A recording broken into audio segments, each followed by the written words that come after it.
Hello friends, मेरा नाम शालू पाल है और इस वीडियो में हम सीखेंगे कंपेयरिंग फ्रैक्शंस। फ्रैक्शंस को कैसे कंपेयर किया जाए।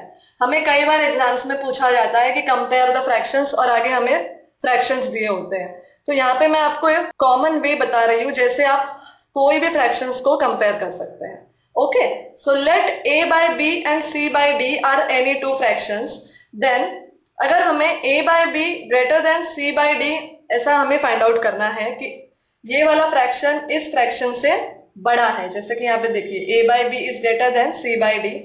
तो ये कैलकुलेट करने के लिए हमें क्रॉस मल्टीप्लिकेशन करना होगा। जैसे कि यहाँ पे देखिए a इंटू डी हमने क्रॉस मल्टीप्लिकेशन किया है, यानी a by b और c by d हमारे पास दो रेशियो है, तो हमने इसका क्रॉस मल्टीप्लिकेशन किया है। a को d से मल्टीप्लाई किया है और b को c से मल्टीप्लाई किया है।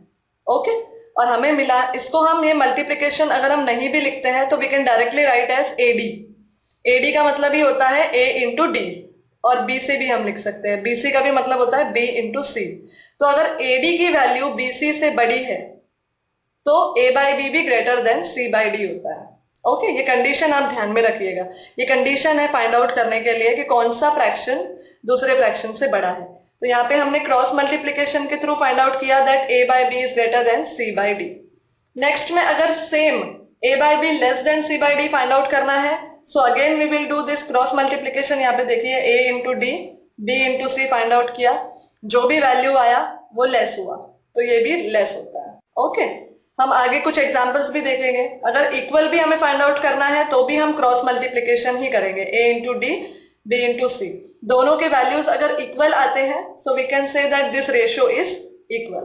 तो यहाँ हमने एक आपको तरीका बताया कंपेयरिंग फ्रैक्शंस को कैलकुलेट करने का। ओके, आगे हम एग्जाम्पल देखेंगे, इसी के एग्जाम्पल हम देखेंगे। एग्जाम में पूछा जाता है कंपेयर द फ्रैक्शंस, और यहाँ पे आपको दो दो फ्रैक्शंस का सेट दिया हुआ है। सो हम 1 by 1 कंपेयर करेंगे। 3 by 4 एंड 5 by 9, ये दो हमें फ्रैक्शंस दिए हुए हैं। तो इनको कंपेयर करने के लिए first we will do by cross multiplication. कैसे करेंगे हम क्रॉस मल्टीप्लिकेशन? 3 by 4, 5 by 9, 3 को 9 से मल्टीप्लाई करेंगे, 4 को 5 से मल्टीप्लाई करेंगे। By cross multiplication we have 3 into 9, okay, and 4 into 5। So 3 into 9 कितना आ रहा है? 27। 4 इंटू 5 कितना आ रहा है? 20। सो 27 is greater then 20। So 3 by 4 is greater than 5 by 9. Next example 5 by 11 and 4 by 6। यहां भी हम कैसे सॉल्व करेंगे? By cross multiplication. कैसा होगा इसका cross multiplication? 5 by 11 and 4 by 6, 5 को 6 से मल्टीप्लाई करेंगे, 11 को 4 से मल्टीप्लाई करेंगे। सो 5 मल्टीप्लाई बाय 6 कितना आ रहा है? 30, एंड 11 मल्टीप्लाई बाय 4 कितना आ रहा है? 44।